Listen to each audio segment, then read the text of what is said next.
नमस्कार दोस्तों, स्वागत है आपका उपनिषद एकेडमी में। दोस्तों, आज हम देखेंगे हमारे एमसीक्यू सीरीज में और जो हम प्रैक्टिस सेशंस देख रहे हैं और मॉक टेस्ट देख रहे हैं, इसमें आज हम देखेंगे अपने चौथे लेक्चर के बारे में, यानी पार्ट 4 यानी भाग 4 के बारे में। तो प्रतिदिन हम एमपीपीएससी के असिस्टेंट प्रोफेसर के सिलेबस के अनुसार यूनिट नंबर 1 के टॉपिक बाय टॉपिक, ठीक है, 50-50 क्वेश्चनों को सॉल्व कर रहे हैं। तो अभी तक हमारे 3 लेक्चर हो चुके हैं और आज हमारा जो चौथा लेक्चर है वो है परिस्थिति और भूमिका से संबंधित। ये वो टॉपिक है जिसमें कॉन्सेप्ट से प्रश्न ज्यादा पूछे जाते हैं। यहाँ पर कौन सी अवधारणा किसने दी है और अवधारणा का क्या अर्थ है, इस दृष्टिकोण से प्रश्न ज्यादा पूछे जाते हैं। ठीक है, यहाँ पर ज्यादातर प्रश्न जोड़ी मिलाने वाले क्वेश्चन खूब पूछे जाते हैं कि भूमिका पुंज क्या होता है, परिस्थिति की या मुख्य परिस्थिति क्या होती है, रोल सेट क्या होता है, स्टेटस सेट क्या होता है, अर्जित परिस्थिति में क्या शामिल है, इस प्रकार के। यानी कुल मिलाकर आपको डेटाबेस काम नहीं चलता। यहाँ पर आपकी कॉन्सेप्ट क्लियर होने चाहिए। कॉन्सेप्ट अवधारणाएं काफी छोटी छोटी है इस टॉपिक के अंदर, लेकिन वो छोटी छोटी अवधारणाएं ही जोड़ी मिलाने वाले प्रश्नों को काफी कठिन बना देती हैं। और कई बार अवधारणाएं एक दूसरे से इतनी ज्यादा विरोधाभासी होती हैं कि स्पष्ट नहीं हो पाता है। तो चलिए 50 क्वेश्चन सॉल्व करने से कम इस टॉपिक से रिलेटेड आपके सारे डाउट भी क्लियर हो जाएंगे और कुछ नई चीजें पढ़ने को आपको मिलेंगी। नमस्कार अरविंद जी, धन्यवाद। मेहा जी नमस्कार, विक्रम जी, नेहा जी, सबको नमस्कार। चलिए तो शुरुआत करते हैं। हाँ, इसके अलावा पीडीएफ को मैंने टेलीग्राम पर भी और व्हाट्सएप ग्रुप पर, दोनों पर मैंने शेयर कर दिया है। तो आप चाहें तो उसका पीडीएफ प्रिंट आउट भी निकाल सकते हैं। लेकिन ये मत सोचिएगा कि प्रिंट आउट निकाल के रखते जाएं, क्योंकि 1-1.5 घंटे का जब हम डिस्कशन करते हैं तो उस समय अवधारणाएं भी क्लियर हो जाती हैं। वीडियो डाउनलोड करके निकालने से होगा कुछ भी नहीं, क्योंकि आपको आंसर तो मालूम पड़ जाएगा, लेकिन उसका पीछे आंसर आया क्यों ये कैसे मालूम पड़ेगा। इसलिए लेक्चर को जरूर देखिएगा। ठीक है, नमस्कार मोनिका जी। नमस्कार सभी को, नमस्कार। तो चलिए शुरुआत करते हैं आज के लेक्चर की। तो 50 क्वेश्चन में है हमारे टोटल। इसमें आज पहला क्वेश्चन आपके सामने आता है। तो पहला प्रश्न आपके सामने है, पढ़िए ध्यान से और क्वेश्चन को देखिए। निम्नलिखित में से किसने सर्वप्रथम समाजशास्त्र में परिस्थिति और भूमिका की व्यवस्थित व्याख्या की और अपनी पुस्तक द स्टडी ऑफ मैन 1936 में की थी? ठीक है, तो अपनी किताब में किसने सर्वप्रथम परिस्थिति और भूमिका की चर्चा की है और किताब का नाम भी लिखा हुआ है। तो एक प्रश्न तो हमारा यहां से भी बन सकता है, द स्टडी ऑफ मैन पुस्तक के लेखक कौन है, तो ये भी प्रश्न बन सकता है। जोड़ी मिलाने वाला क्वेश्चन आ सकता है या डायरेक्ट फैक्चुअल क्वेश्चन आ सकता है। तो स्टडी ऑफ मैन पुस्तक के लेखक कौन है ये भी आपको क्लियर होना चाहिए। और ये सबसे पहले परिस्थिति और भूमिका को लेकर किसने विचार प्रकट किए हैं ये भी आपको क्लियर होना चाहिए। ठीक है, तो रॉबर्ट मर्टन है, रॉल्फ लिटन है, टॉलकट पार्सन है, किंग्सले डेविस है। तो सही आंसर क्या है? सही आंसर है रॉल्फ लिटन। ठीक है, अगला क्वेश्चन, रॉल्फ लिटन के अनुसार प्रदत्त परिस्थिति और अर्जित परिस्थिति के बीच मुख्य अंतर क्या है? तो रॉल्फ लिटन ने परिस्थिति 2 प्रकार की बताई है, अर्जित और प्रदत्त। प्रदत्त वो होती है जो हमें पैदाइशी मिलती है, जन्मजात मिलती है, जिसके लिए हमें कोई प्रयास नहीं करना पड़ता। अर्जित वो होती है जो हमारे विकल्पों पर निर्भर करती है, हमारे चयन पर निर्भर करती है, हमारी योग्यता पर निर्भर करती है। इसके लिए हमें कुशलता हासिल करनी होती है, ठीक है, प्रयास करने होते हैं, उसे अर्जित परिस्थिति कहते हैं। क्लियर? तो अर्जित और प्रदत्त परिस्थिति के बीच में मुख्य अंतर क्या है? व्यक्तिगत योग्यता और विकल्प का, जैविक विरासत और सामाजिक मान्यता का, समाज का आर्थिक ढांचा, राजनीतिक सत्ता और प्रभाव। ठीक है, जल्दी जल्दी आंसर देते जाइए सभी लोग।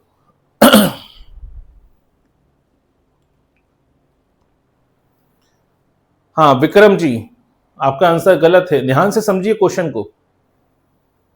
ठीक है, कारण क्या है? आपने जैसे ही देखा प्रदत्त और अर्जित, आपको तुरंत लगा कि बात हो रही है जैविक और सामाजिक की, है ना? यहीं से क्वेश्चन गलत हो गया। अधिकतर लोग इसका आंसर बी लगाते हैं। सामाजिक मान्यता तो जाति में भी होती है। तो किसी व्यक्ति को जाति के स्थान आधार पर जो स्थान मिलता है तो क्या वो अर्जित हो जाएगा? नहीं। सही आंसर है ऑप्शन नंबर ए। ठीक है, व्यक्तिगत योग्यता और विकल्प, ये है महत्वपूर्ण बात। ठीक है, कि आपने एक योग्यता है और एक आपके पास विकल्प रूप में आपको दिया गया है कि आप इस धर्म के हो, इस जाति के हो, इस वर्ग के हो, और एक है आपने अपनी हासिल की है योग्यता से। ठीक है, तो ऑप्शन नंबर ए इसका सही आंसर है। जब एक व्यक्ति समाज में कई अंतर संबंधित भूमिकाओं को निभाता है और एक ही सामाजिक परिस्थिति से जुड़ी होती हैं, तो रॉबर्ट मर्टन के अनुसार उसे क्या कहा जाता है? यूजीसी नेट नवंबर 2017 में ये क्वेश्चन पूछा गया था, आज से 9 साल पहले। ध्यान से समझिए क्वेश्चन को। जब एक व्यक्ति, ठीक है, समाज में कई संबंधित भूमिकाओं को, अंतर संबंधित भूमिकाओं को निभाता है जो एक ही सामाजिक परिस्थिति से जुड़ी हुई हैं, यानी परिस्थिति कैसी है? स्टेटस एक ही है, उस स्टेटस से जुड़ी हुई क्या है? ठीक है, कई सारी संबंधित भूमिकाएं हैं। तो बताइए इसे क्या कहते हैं? भूमिका कन्फ्लिक्ट, परिस्थिति पुंज, भूमिका पुंज या बहुविध भूमिका? तो जब परिस्थिति क्या होती है? जब परिस्थिति एक समान होती है, परिस्थिति क्या हो? एक ही परिस्थिति है, लेकिन भूमिकाएं क्या हैं? कई सारी भूमिकाएं हैं, अलग अलग भूमिकाएं निभानी है इस परिस्थिति से जुड़ी हुई, तो इसे कहते हैं रोल सेट, यानी भूमिका पुंज कहा जाता है। ठीक है, आगे बढ़ते हैं। एक ही समय में एक व्यक्ति जितनी विभिन्न परिस्थितियां को धारण करता है, उसे पूरे संग्रह को क्या कहते हैं? अब देखिए, एक ही समय में एक ही परिस्थिति से जुड़ी कई सारी भूमिकाएं थी, तो इसे क्या कहा गया? भूमिका पुंज। लेकिन एक ही समय में एक व्यक्ति अलग अलग परिस्थिति धारण किए हुए हैं एक ही समय में, तो उसे क्या कहा जाएगा? परिस्थिति क्रम, परिस्थिति पुंज, मुख्य परिस्थिति या परिस्थिति प्रतिमान? बहुत सिंपल सा क्वेश्चन है। ठीक है, क्वेश्चन आपको पहला तीसरा क्वेश्चन पढ़ने के बाद चौथा और आसान लगने लगा होगा। ठीक है, तो सही आंसर क्या आएगा? परिस्थिति पुंज। अगला क्वेश्चन देखिए। अब ये प्रश्न क्या है, आ चुके हैं परीक्षाओं में, नेट जून 2019 में क्वेश्चन आया था। पढ़ते समय लगता है कि इतना सिंपल क्वेश्चन कौन आता है पेपर में, तो जब नेट में ही क्वेश्चन आ चुका है तो वो प्रश्न तो आपको मालूम होना चाहिए कम से कम। ठीक है, कालक्रमिक रूप से एक के बाद एक प्राप्त होने वाली सामाजिक परिस्थितियों की श्रृंखला को रॉबर्ट मर्टन ने किस नाम से पुकारा है? अब यहां पे शब्द क्या है? कालक्रम के अनुसार। तो कालक्रमिक रूप से एक के बाद एक साथ नहीं आ रही हैं सारी परिस्थितियां, एक के बाद एक आ रही हैं, तो उसमें होने वाली सामाजिक परिस्थितियों का जो श्रृंखला आ रही है उसे क्या कहेंगे? जैसे मान लीजिए आपके मोहल्ले का कोई नेता है, वो पार्षद बनता है, वार्ड मेंबर में चुनता है, नगर निगम में मेयर बन जाता है, फिर विधायक बन जाता है, फिर सांसद बन जाता है, फिर मंत्री बनता है, फिर कैबिनेट में मिनिस्टर पहुंच जाता है, आगे जाके प्रधानमंत्री बन जाता है। यानी समय समय पर क्या हुआ, उसका परिस्थिति चेंज होती गई। एक साथ सारी परिस्थिति नहीं मिली उसको, लेकिन समय हर अलग अलग कालक्रम के अनुसार उसको परिस्थितियां प्राप्त होती चली गई। तो इसे क्या कहेंगे? परिस्थिति जाल, परिस्थिति ध्रुव, परिस्थिति क्रम या परिस्थिति असंगति? नाम से स्पष्ट है, क्रम के हिसाब से मिल रही है। ठीक है, एक समय के हिसाब से, आप बचपन में थे, फिर आप थोड़ा युवा हुए, फिर वयस्क हुए, फिर प्रौढ़ हुए और फिर आगे जाकर आप बुजुर्ग हो गए। यानी आपने एक उम्र के हिसाब से अलग अलग परिस्थितियां धारण की हैं। ठीक है, तो इसे क्या कहा जाता है? ठीक है, स्टेटस सीक्वेंस यानी परिस्थिति क्रम कहा जाता है। अब ये क्वेश्चन कब आया? दिसंबर 2021 में आया। तो कभी कभी ऐसा नहीं कि पेपर हमेशा टफ आते हैं। ठीक है, पेपर कभी कभी बहुत सिंपल पूछ लिए जाते हैं। अगला क्वेश्चन देखिए। अब यह यहां पर है आपके जोड़ी मिलाने वाला प्रश्न। ध्यान से पेपर को पढ़िए और जोड़ी मिलाने वाले क्वेश्चन को सॉल्व कीजिएगा। नीचे दिए गए कूट का उपयोग करके सही उत्तर का चयन कीजिए। यूजीसी नेट सितंबर 2022 में यह क्वेश्चन पूछा गया, आज से लगभग 4 साल पहले। मुख्य परिस्थिति, परिस्थिति असंगति, भूमिका दूरी और परिस्थिति पुंज। अब यहाँ पे 4 क्वेश्चन है। ये कभी कभी अलग अलग क्वेश्चन एक साथ पूछ लिए जाते हैं कि मुख्य परिस्थिति की अवधारणा किसने दी या भूमिका दूरी की अवधारणा किसने दी। अलग अलग क्वेश्चन भी पूछे जा चुके हैं। तो जोड़ी मिलाने वाले प्रश्नों को हमेशा अच्छे से पढ़िए, क्योंकि जोड़ी मिलाने वाले प्रश्न एक नहीं होता, 4 प्रश्न होते हैं उसके अंदर छुपे हुए। तो मुख्य परिस्थिति की अवधारणा किसने दी है? तो बताइए भाई, मुख्य परिस्थिति की अवधारणा किसने दी है? ये तो आपको मालूम है, मुख्य परिस्थिति की अवधारणा दी है व्हीलर ने। ठीक है, टी व्हीलर ने। फिर आता है परिस्थिति असंगति की अवधारणा। परिस्थिति असंगति की अवधारणा दी है गेरोडलेस्की ने। ठीक है, यानी बी का 3। भूमिका दूरी, भूमिका दूरी तो आपने पढ़ा है, इरविंग गॉफमैन ने अवधारणा दी है, सी का 4। ठीक है, और डी परिस्थिति पुंज, परिस्थिति पुंज की अवधारणा अभी आपने देखा था, किसने दी है? मर्टन ने, यानी 1 3 4 2। क्लियर? कोई भी डाउट है, क्वेश्चन है, जरूर पूछिएगा। तो 1 3 4 2 ऑप्शन नंबर ए इसका सही आंसर हुआ। तो कभी कभी डायरेक्ट क्वेश्चन बन सकता है कि असंगत परिस्थिति की अवधारणा किसने दी है, या परिस्थिति पुंज की अवधारणा किसने दी है, मुख्य परिस्थिति की अवधारणा किसने दी है, भूमिका दूरी की अवधारणा किसने दी है। तो जोड़ी मिलाने वाले प्रश्नों को हमेशा अच्छे से पढ़ना है, क्योंकि उसमें 3-4 क्वेश्चन छुपे होते हैं। चलिए अगला क्वेश्चन देखें। जब किसी व्यक्ति को 2 या 2 से अधिक, अब ध्यान समझिएगा, जब किसी व्यक्ति को 2 या 2 से अधिक भिन्न परिस्थितियां, अलग एक साथ परिस्थिति नहीं है, अलग अलग परिस्थितियां परस्पर विरोधी भूमिकाओं की मांगों को पूरा करना पड़ता है, जिससे मानसिक और सामाजिक तनाव पैदा होता है, तो उसे क्या कहते हैं। ध्यान से समझिए। जब किसी व्यक्ति को 2 या 2 से अधिक अलग अलग परिस्थितियों की विरोधी भूमिकाओं को चलते, यानी एक स्टेटस है, 2 स्टेटस है व्यक्ति के पास, लेकिन दोनों की जो भूमिका है वो एक दूसरे की ठीक विरोधी हैं, तो ऐसे में क्या होगा, ऐसे में क्या समस्या पैदा होती है। भूमिका तनाव, ठीक है, भूमिका संघर्ष, भूमिका ग्रहण या भूमिका विच्छेद, बताइए।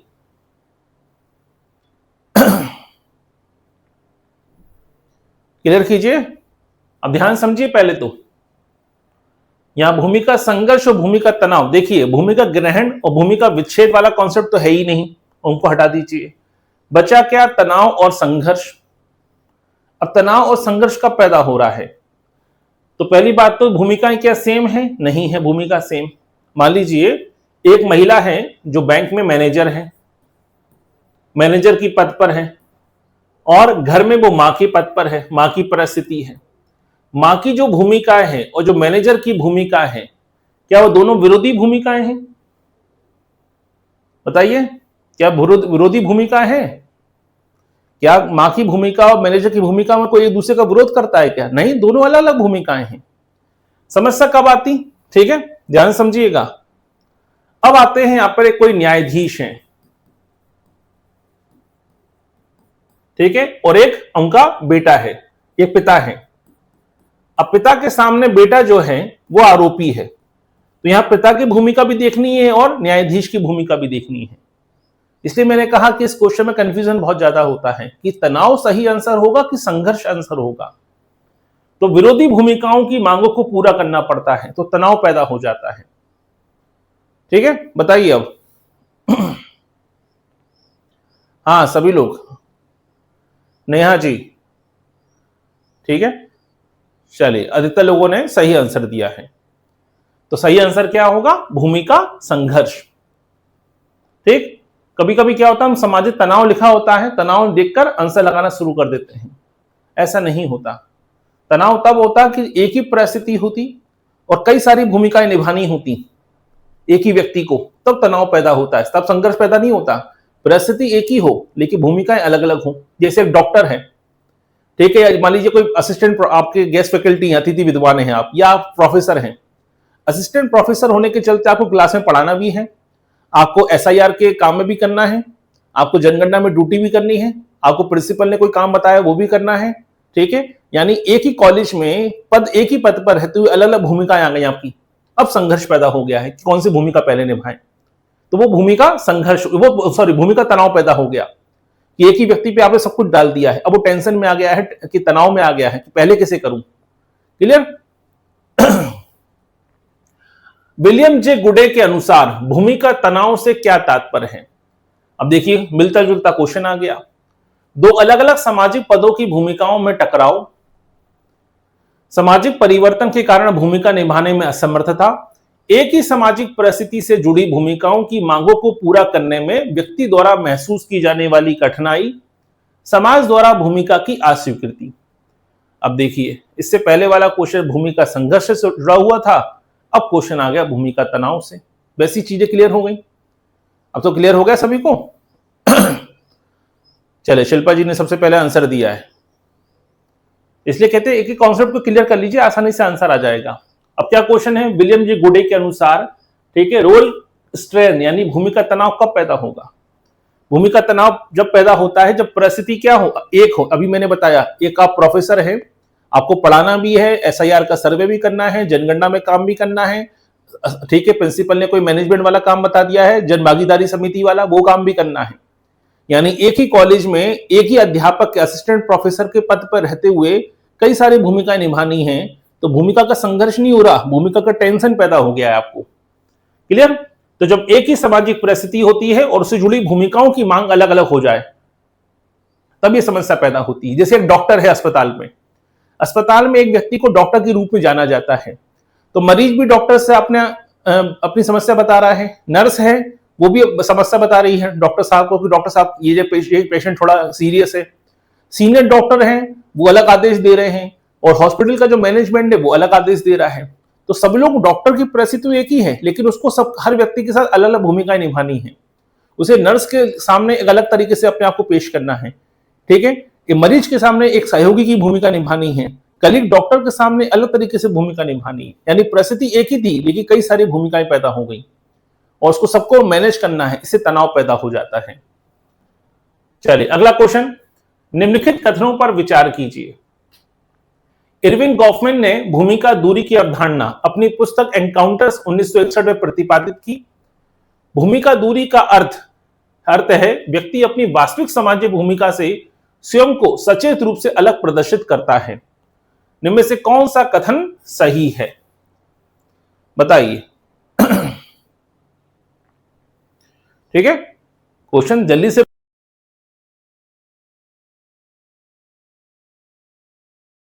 ये आंसर, इसका वो आंसर, ठीक है। प्रश्न आपके सामने लगभग 4 से 5 मिनट तक सामने रहता है आपके प्रश्न।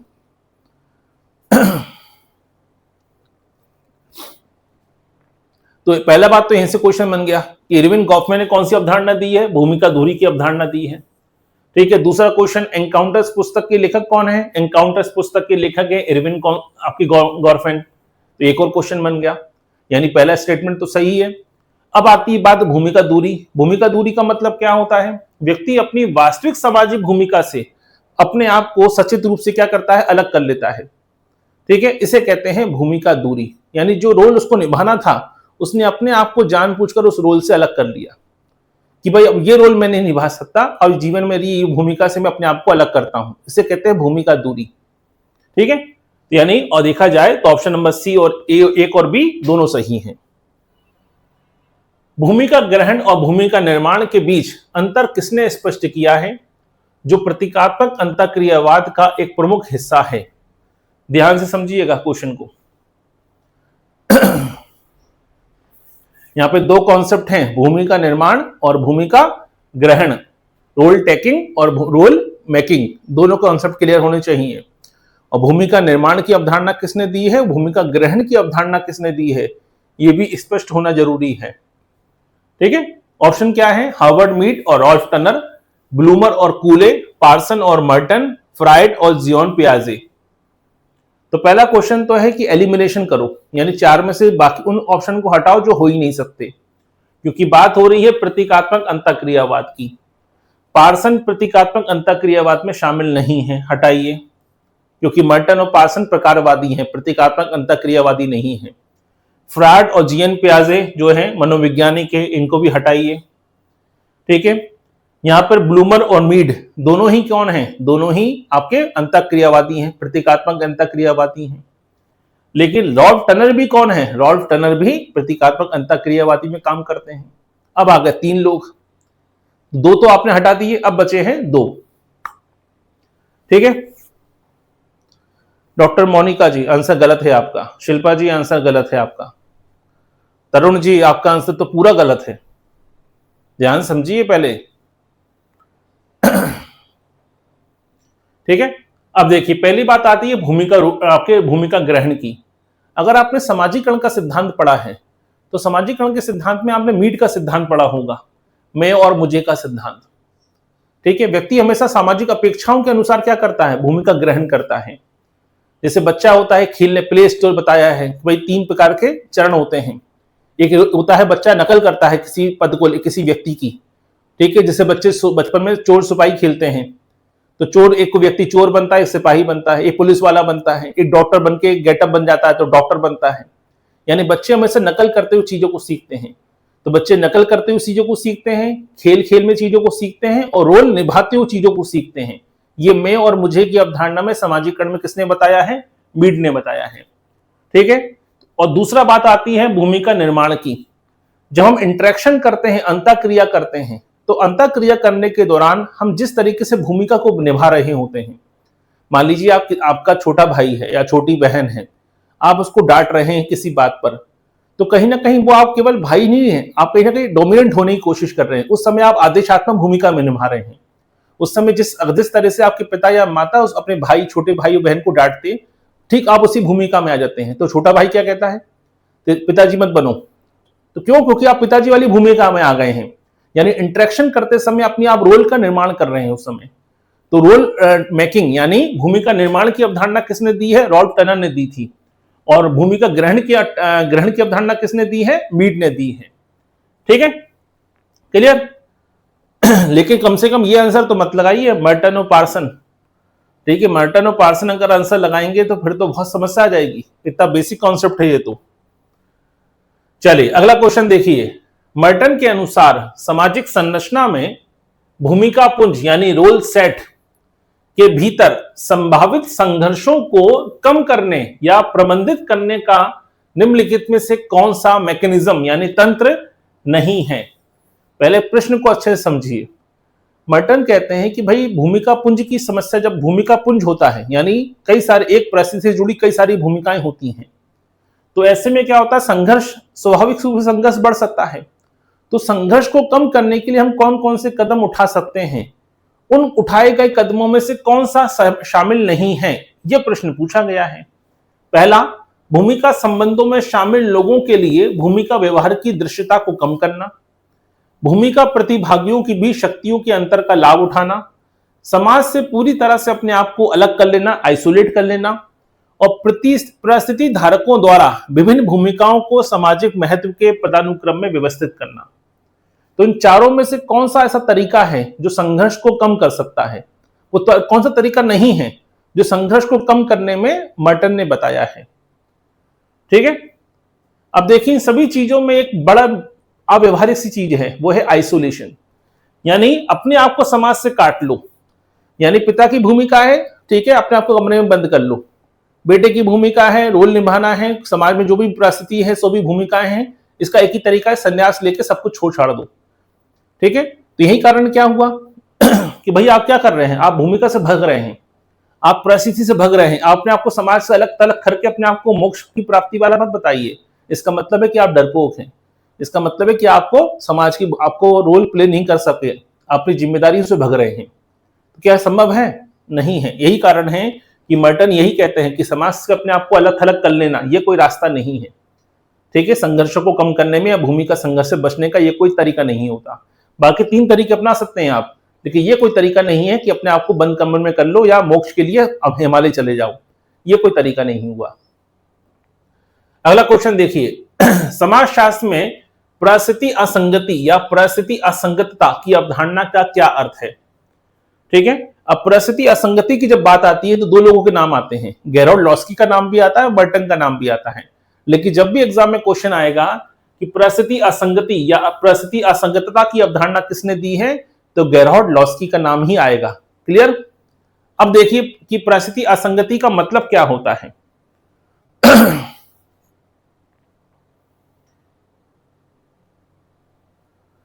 ठीक है, हाँ पूछिए।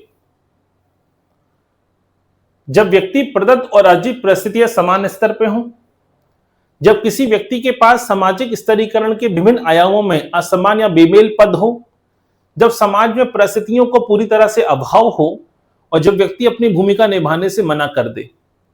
नाम से स्पष्ट है, परिस्थिति असंगत यानी व्यक्ति जिस पद पर है, ठीक है, उसकी योग्यता उसके कहीं ना कहीं अनुकूल नहीं है। मान लीजिए किसी व्यक्ति ने पीएचडी किया है, उसने पीएचडी किया है तो कहीं ना कहीं वो प्रोफेसर होना चाहिए, उसकी सैलरी भी 80-90 हजार 1 लाख रुपए होनी चाहिए कम से कम। भाई समाज मांग के चलता है कि भाई जिस व्यक्ति ने पीएचडी किया है, हर कोई तो पीएचडी कर नहीं सकता, तो ऐसे में उसका वेतन भी अच्छा खासा होना चाहिए, उसका पद भी अच्छा खासा होना चाहिए। लेकिन समस्या क्या है? करा है पीएचडी और रेलवे में ग्रुप डी की नौकरी करते हैं। या करा है पीएचडी और आप क्या कर रहे हैं कि गेस्ट फैकल्टी पे भी मौका नहीं मिल रहा पढ़ाने को, असिस्टेंट प्रोफेसर का वैकेंसी भी नहीं है या असिस्टेंट प्रोफेसर का एग्जाम भी क्लियर नहीं हो पाया है, लेकिन पीएचडी किए हुए हैं। अब पीएचडी करके क्या कर रहे हैं, जोमेटो में या रैपिडो में, ठीक है, डिलीवरी बॉय बन गए हैं, तो महीने के 20,000 रुपए कमा रहे हैं, ठीक है, और समाज में इज्जत भी नहीं है। यानी शिक्षा उच्च स्तर की है, लेकिन उस हिसाब से समाज में स्टेटस भी नहीं है और समाज में वेतन भी नहीं मिल रहा है। तो इसे क्या कहते हैं, इसे कहते हैं परिस्थिति असंगत। क्लियर? तो ऑप्शन नंबर बी इसका सही आंसर है। क्वेश्चन नंबर 13 देखिए, आधुनिक समाज में भूमिका संघर्ष की बारंबारता अत्यधिक बढ़ गई है। ये तो सही बात है, भूमिका संघर्ष बढ़ता जा रहा है दिन प्रतिदिन, लोग तनाव में रहते हैं, टेंशन में रहते हैं, परिवार की जिम्मेदारी भी है, और उद्योगपति कहते हैं कि 19 घंटे काम कीजिए, ठीक है, हफ्ते में 90 घंटे काम कीजिए। तो अगर ऑफिस में ही काम करते रहेंगे तो घर की जिम्मेदारी कैसे निभाएंगे? तो भूमिका संघर्ष बढ़ता जा रहा है। आधुनिक समाज अत्यधिक विभेदीकृत है और व्यक्ति एक साथ कई जटिल परिस्थितियों पुंजों का सदस्य होता है। ये भी सही बात है। अब लोग जॉब भी कर रहे हैं, ठीक है, बेसिक इनकम के लिए दूसरा काम भी कर रहे हैं, रेगुलर जॉब भी कर रहे हैं, ठीक है, फ्रीलांसिंग भी कर रहे हैं, तो कई सारी जिम्मेदारी निभा रहे हैं, कई सारे पद ग्रहण किए हुए हैं, क्योंकि आजकल लोगों की लाइफस्टाइल ऐसी हो चुकी है, महंगे खर्चे होते हैं, तो 8 घंटे कहीं और जॉब कर रहे हैं, 3 घंटे कहीं और काम भी कर रहे हैं ताकि एक्स्ट्रा इनकम हो सके। तो अलग अलग परिस्थितियां आ चुकी हैं और उन परिस्थितियों के अनुसार अलग अलग भूमिकाएं भी निभानी पड़ रही हैं। तो ऐसे में क्या पैदा होता है, स्वाभाविक सी बात है, संघर्ष बढ़ जाता है। यानी ऑप्शन नंबर ए इसका सही आंसर है। अगला क्वेश्चन, टॉलकट पार्सन ने भूमिकाओं के वर्गीकरण के लिए किस प्रसिद्ध अवधारणात्मक उपकरण का उपयोग किया है? ध्यान समझिएगा, टॉलकट पार्सन ने भूमिकाओं के वर्गीकरण के लिए किस अवधारणात्मक उपकरण का उपयोग किया है? ठीक है, गुजरात का जो सेट का एग्जाम है उसमें ये क्वेश्चन आया था, यूजीसी नेट के जून के 2013 में, यानी आज से लगभग 13 साल पहले ये क्वेश्चन हुआ, पेपर आया था, उसमें ये प्रश्न पूछा गया था। तो भाई पार्सन ने अपने कॉन्सेप्ट में किस तरीके से प्रदर्शित किया है भूमिकाओं को, या हम कह सकते हैं भूमिकाओं के वर्गीकरण को? परिस्थिति प्रतिमान में, प्रतिमान चर में, विक्रात्मक आवश्यकताओं में, या भूमिका सुदृढ़ीकरण में? बताइए विक्रम चौधरी जी, विक्रात्मक आवश्यकताओं का सिद्धांत क्या पार्सन ने दिया है? नहीं दिया है, तो ऑप्शन नंबर सी तो हो ही नहीं सकता। ठीक है, जब हम बात करते हैं कि भाई हमें कौन सी भूमिका निभानी है, कौन सी भूमिका हमारे पद की या अर्जित भूमिका के अनुसार होगी, हमेशा जब चुनाव की बात आती है तो सामने आते हैं वेरिएबल, और पार्सन ने क्या बताया है? Pattern variable. यानी आंसर क्या आएगा? प्रतिमान चर। परिस्थिति एक सामाजिक स्थिति है, जबकि भूमिका इस स्थिति की गतिशीलता या व्यवहारिक पहलू। यह प्रसिद्ध परिभाषा किस समाजशास्त्री की है? ध्यान समझिएगा, परिस्थिति एक सामाजिक स्थिति है, एक सोशल स्टेटस है, और जबकि भूमिका इस स्टेटस से जुड़ा हुआ रिस्पॉन्सिबिलिटी है, इस स्टेटस की गतिशीलता को दर्शाती है। यानी हर व्यक्ति की परिस्थिति और उसकी भूमिका जुड़ी होती है। जैसी आपकी परिस्थिति होगी वैसी ही आपकी भूमिका उसको रिप्रेजेंट करती है। ठीक है, परिस्थिति चेंज होते ही भूमिका भी क्या हो जाती है? बदल जाती है। यानी भूमिका में गतिशीलता है, मोबिलिटी है, यानी भूमिकाएं बदलती जाएंगी किसके हिसाब से? परिस्थिति के हिसाब से। तो परिस्थिति और भूमिका के संबंध को किसने स्पष्ट किया है? मैकाइवर पेज ने, किंग्सले डेविस ने, रॉबर्ट वीर स्ट्रीट ने, या किम्बॉल यंग ने?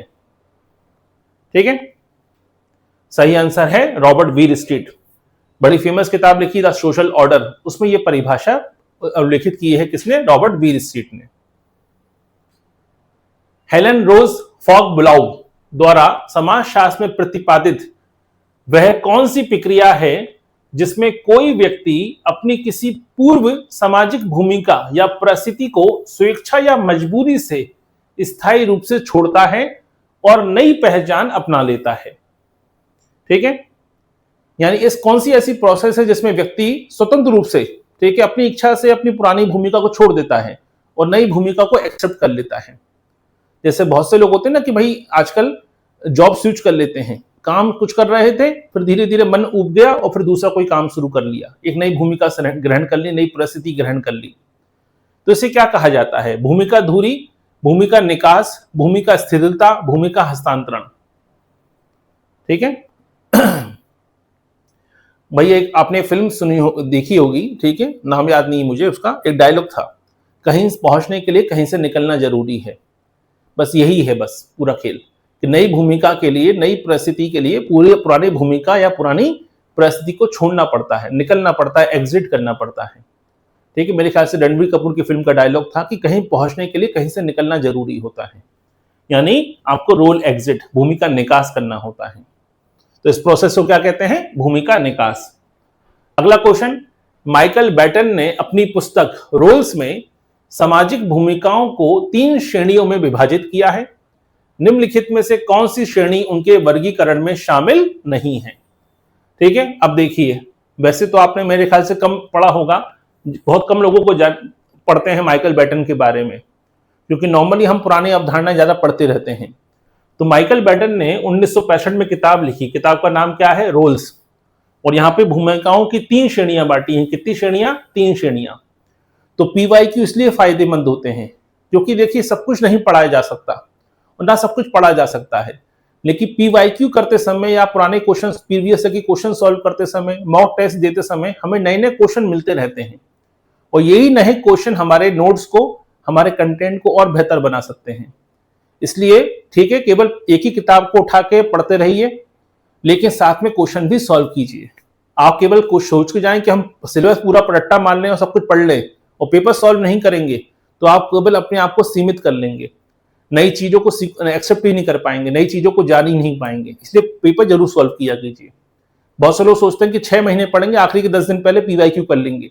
आखिरी के 10 दिन पहले जब पीवाईक्यू करेंगे आप, तो आपका ध्यान होगा ही नहीं पेपर पर। इसलिए हमने अपने सिलेबस को पहले खत्म किया 15 मई को, ताकि आने वाले 2.5 महीनों में हम स्टूडेंट को पूरे पेपर सॉल्व करा सकें, ताकि अलग अलग प्रकार की इंफॉर्मेशन है, कोई टॉपिक छूट जाता है, कोई कम या ज्यादा हो जाता है, तो नए से नए क्वेश्चन से वो चीजें कवर हो जाएं आपकी। तो माइकल बैटन ने 3 कैटेगरी में बांटा है भूमिकाओं को, 1965 में किताब लिखी रोल्स में। अब 3 भूमिकाओं से कौन सी भूमिका नहीं है पूछा गया है। तो पहली है बुनियादी भूमिका, दूसरी है सामान्य भूमिका, स्वतंत्र भूमिका और आपके पस्यूडो यानी छद्म भूमिका। तो सही आंसर क्या है? छद्म भूमिकाएं। क्लियर? अब लेकिन पेपर और टफ कैसे हो सकता है? पेपर टफ हो सकता है कि भाई माइकल बैटन की 3 श्रेणियों की भूमिकाओं को जोड़ी मिलाइए। अगर आपसे पूछा गया बुनियादी भूमिकाएं क्या होती हैं, आपसे क्वेश्चन पूछा गया सामान्य भूमिका क्या होती है, और आपसे पूछा गया स्वतंत्र भूमिका कौन सी होती है, अब पेपर और टफ हो गया। ठीक है, अब ये तो रट्टा मान लिया आपने, ये क्वेश्चन सॉल्व करके 2 से 3 बातें आपको क्लियर हो गई कि माइकल बैटन ने भूमिका के कितने प्रकार बताए हैं, कौन सी किताब लिखी है 1965 में। लेकिन सामान्य बुनियादी भूमिका क्या होती है? ठीक है, सामान्य भूमिका क्या होती है? बुनियादी भूमिका होती है आपका बेसिक रोल। बेसिक रोल क्या है? जैसे आपकी आयु के आधार पर, आपके जेंडर के बेसिस पर, यानी जो आपकी आयु के आधार पर, जेंडर के बेसिस पर, लिंग के आधार पर आपका जो रोल है समाज में, वो आपका बुनियादी है। दूसरा है सामान्य भूमिका। सामान्य भूमिका आप किस जाति के सदस्य हैं, किस वर्ग को बिलोंग करते हैं। ठीक है, तो स्वाभाविक सी बात है, ये हो गई आपकी सामान्य भूमिका। तीसरी है स्वतंत्र भूमिका। आपने कुछ मेहनत करके कुछ हासिल किया, आप टीचर बन गए, आप आर्मी में ऑफिसर बन गए, आप आईएएस अधिकारी बन गए, तो ये हो गई स्वतंत्र भूमिका। स्वतंत्र भूमिका में आपकी खुद की चयन महत्वपूर्ण है, यहाँ पे अर्जित भूमिका महत्वपूर्ण हो जाती है। आपने कुछ हासिल किया है और उस पद से जुड़ी भूमिका को निर्वहन कर रहे हैं। क्लियर? तो जो आपको पैदाइशी तौर पे मिला, आपका जेंडर है, आपकी आयु है, ये हो गई आपकी बुनियादी। जिस धर्म के मेंबर हैं आप, जिस जाति के सदस्य हैं, उसको लेकर कोई भूमिका है, तो ये हो गई सामान्य भूमिका। और तीसरी है स्वतंत्र भूमिका, जो आपने खुद अपनी इच्छा से चुनी है कि आप क्या बनना चाहते हैं। 3 प्रकार की भूमिकाएं हैं और 3 प्रकार की भूमिकाओं के अंदर आपको एग्जाम्पल भी क्लियर होने चाहिए। चलिए अगला क्वेश्चन देखें। जब सामाजिक व्यवस्था में कुछ भूमिकाएं ऐसी होती हैं जिन्हें समाज केवल कुछ ही व्यक्तियों को सौंपता है, कुछ ही व्यक्तियों को सौंपता है, क्योंकि उनके लिए विशेष प्रशिक्षण, दीक्षा, अनुष्ठान की आवश्यकता होती है, तो पार्सन के अनुसार ऐसी भूमिका को क्या कहते हैं? बड़ा सिंपल सा क्वेश्चन है भाई। कुछ महत्वपूर्ण पद होते हैं, पार्सन कहते हैं कि कुछ भूमिकाएं इतनी महत्वपूर्ण है कि सबको नहीं सौंपी जा सकती, तो वो भूमिकाएं कुछ स्पेशल लोगों को ही सौंपी जा सकती हैं, जिनके पास वो स्किल्ड हो, जिनके पास वो कौशल हो, जिनके पास वो योग्यता हो। तो ऐसी भूमिका को क्या कहेंगे? सार्वभौमिक भूमिका, विशिष्टीकृत भूमिका, संस्थागत भूमिका या अर्जित भूमिका। ठीक है, नाम से स्पष्ट है, स्पेसिफिक है ना अपने आप में, तो क्या होगा? स्पेसिफिक रोल या स्पेसिफिक रोल या पर्टिकुलर रोल। अगला क्वेश्चन, निम्नलिखित में से कौन सा युग्म सुमेलित नहीं है? पहले क्वेश्चन को ध्यान से पढ़ा कीजिए, नहीं है पूछा गया है। ठीक है, भूमिका का नाटकीय विश्लेषण इरविन गॉफमैन, परिस्थिति क्रिस्टलीकरण गेरहार्ड लेस्की, भूमिका नेटवर्क एसएस नाडेल, परिस्थिति संकुचन टॉलकट पार्सन। तो बताइए इसमें से कौन सा सही नहीं है? ठीक है, ध्यान समझिएगा कौन सा सही नहीं है। अब यहां पे आपको देखा जाए जोड़ी बनाने वाला क्वेश्चन भी आ सकता है, इसको आगे पीछे कर सकते थे। यहां पे क्वेश्चन बन गया इनमें से कौन सा सुमेलित नहीं है। ठीक है, या डायरेक्ट क्वेश्चन बन सकता है परिस्थिति क्रिस्टलीकरण की अवधारणा किसने दी, ये क्वेश्चन भी पूछा जा सकता है। भूमिका नेटवर्क की अवधारणा किसने दी, ये क्वेश्चन भी पूछा जा सकता है। तो सही आंसर क्या है इसका? सही आंसर है इसका परिस्थिति संकुचन। परिस्थिति संकुचन पार्सन की अवधारणा नहीं है। बाकी तीनों अवधारणाएं जिन व्यक्तियों ने दी है वो सही आंसर है। तो नाडेल ने कौन सी अवधारणा दी है? भूमिका नेटवर्क की अवधारणा दी है। गेरहार्ड लेस्की ने परिस्थिति क्रिस्टलीकरण की अवधारणा दी है और असंगत परिस्थिति में भी अपने विचार प्रकट किए हैं गेरहार्ड लेस्की ने। अगला क्वेश्चन देखिए, परिस्थिति व्यक्ति की वह सामाजिक स्थिति है जो दूसरे व्यक्तियों के संदर्भ में उसके अधिकारों और कर्तव्यों की सीमाएं तय करती है। परिस्थिति की यह परिभाषा किसके द्वारा दी गई है?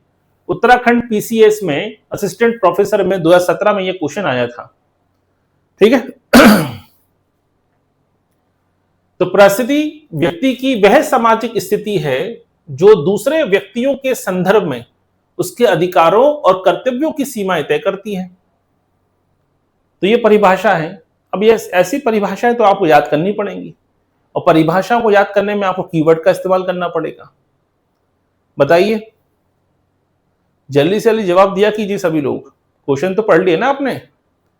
ठीक है, तो ये परिभाषा किसकी है? मॉरिस गिन्सबर्ग, ये गिन्सबर्ग हैं, गिन्सबर्ग नहीं है, गिन्सबर्ग हैं। हॉबहाउस, मैकाइवर या E.A. रॉस। तो ये परिभाषा किसकी है? ये परिभाषा है मॉरिस गिन्सबर्ग की। ठीक है, तो जो भी परिभाषा अगर आती हैं तो उसको नोट करते रहिए, क्योंकि जो भी एग्जाम में आ चुका है वो एग्जाम में आ सकता है। मैंने पहले भी कहा पीएससी कभी पेपर नहीं बनाती, पीएससी का 80% पेपर चुराया हुआ होता है, यहां वहां से उठाया हुआ होता है। तो इसलिए अगर आपने अदर स्टेट के अलग अलग क्वेश्चन सॉल्व कर लिए हैं तो आपका 70 से 80% पेपर आपको पड़ा हुआ मिल जाएगा। ठीक है, क्योंकि पीएससी कभी जहमत नहीं उठाती। पीएससी पे कई बार आप हुआ है, जो ऑप्शनल पेपर होते थे तो पीएससी प्रतियोगिता दर्पण की किताब से पेपर उठा लिया था पीएससी ने। 120 क्वेश्चन आते थे पब्लिक एडमिनिस्ट्रेशन में, ऑप्शनल पेपर में, जब प्री होता था 2012 से पहले। तो पीएससी ने आगरा का पब्लिकेशन है, ठीक है, प्रतियोगिता दर्पण, उसके जो मॉडल पेपर था उसके मॉडल पेपर से 60% पेपर उठा लिया था। बाकी पेपर को ठीक है आपके कैंसिल करना पड़ा था। तो पीएससी की आदत रही है। तो पीएससी का अगर आपको एग्जाम निकालना है, खासकर एमपी पीएससी का, ठीक है, मध्य प्रदेश लोक सेवा आयोग का, तो पुराने स्टेट पीएससी में जो क्वेश्चन आ चुके हैं उनको सॉल्व कर लीजिए। आपको 70 से 80% पेपर वही मिलेगा, क्योंकि पीएससी जहमत नहीं उठाती पेपर बनाने की। इसी कारण से जब पीएससी खुद देखिए ना 100 क्वेश्चन बनाती है, 100 में 10 के जवाब पीएससी को खुद नहीं मालूम होते, फिर वो आपसे आपत्ति मांगती है, बताइए कहां पे हमने गलती कर दी, फिर आपसे 100 रुपए मांगती है। बाद में फिर 3 से 4 क्वेश्चन डिलीट करती है। याद से नहीं हो रहा, पिछले 8-10 सालों से हो रहा है, ये ट्रेंड आ गया है। यानी साल भर में 100 क्वेश्चन बनाने होते हैं सिविल सेवा में पीएससी को। पीएससी 100 में से 100 क्वेश्चन सही से नहीं बना पाती, क्योंकि बनाते तब जब आपके खुद बनाए होते, कहीं से उठाया होता है तो खुद मान जस्टिफिकेशन नहीं कर पाते कि प्रश्न सही है कि गलत है। ठीक है, इसलिए इस पैटर्न को समझ लीजिए। समाजशास्त्री रॉबर्ट मर्टन के अनुसार अप्रत्यक्ष भूमिका संबंध क्या है? नाम से स्पष्ट है, अप्रत्यक्ष भूमिका संबंध वे भूमिकाएं जो प्राथमिक समूह में निभाई जाती हैं। भूमिका पुंज का वह हिस्सा जिसमें कर्ता सीधे अंतःक्रिया नहीं करता, परंतु उसकी परिस्थिति संरचनात्मक रूप से प्रभावित होती है। ठीक है, काल्पनिक भूमिकाएं और केवल अनौपचारिक संबंध। बताइए सही आंसर क्या होगा? अप्रत्यक्ष भूमिका की बात हो रही है, अप्रत्यक्ष भूमिका संबंध। तो भूमिका पुंज क्या था? एक व्यक्ति की परिस्थिति से जुड़ी कई सारी भूमिकाएं थी, उसे हम भूमिका पुंज कहते हैं। ठीक है, तो भूमिका पुंज का वह हिस्सा जिसमें कर्ता सीधे अंतःक्रिया नहीं कर रहा है, ठीक है, परंतु फिर भी उसकी परिस्थिति संरचनात्मक रूप से क्या होती है? प्रभावित होती है। अब यहां पे उसने रोल प्ले नहीं किया, लेकिन कहीं ना कहीं उसका स्टेटस ही क्या कर रहा है? स्टेटस ही महत्वपूर्ण भूमिका निभा रहा है, यानी अप्रत्यक्ष भूमिका संबंध। जैसे मान लीजिए एक डॉक्टर हैं, ठीक है, डॉक्टर में क्या है, एक ही व्यक्ति है, एक डॉक्टर है, लेकिन उसे कई सारी भूमिकाएं निभानी है। उसे मरीज के लिए डॉक्टर की भूमिका निभानी है, अपने डॉक्टरों के साथ कलीग की भूमिका निभानी है, हॉस्पिटल में चीजों को मैनेज भी करना है। तो ऐसे में क्या कर रहा है, वो अलग अलग भूमिकाएं निभा रहा है। और कुछ ऐसे रोल हैं जो कि वो डॉक्टर साहब को देखकर ही लोग क्या होते हैं, मरीज समझ जाता है। यानी डॉक्टर साहब ने एक्शन नहीं किया, भूमिका नहीं थे, लेकिन तब भी क्या होगा, केवल परिस्थिति होने से ही काम चल गया। तो इसे कहते हैं क्या, अप्रत्यक्ष भूमिका संबंध, यानी ऑप्शन नंबर बी इसका सही आंसर है। भूमिका संघर्ष के प्रबंधन के लिए मर्टन द्वारा सुझाए गए रणनीतियों में भूमिकाओं का अलगाव का क्या अर्थ है। अब ध्यान समझिएगा, भूमिका संघर्ष के प्रबंधन में, यानी जब भी रोल कॉन्फ्लिक्ट की समस्या पैदा होगी, भूमिका संघर्ष की स्थिति पैदा होगी, तो उस समय आपको चीजों को मैनेज करना होगा।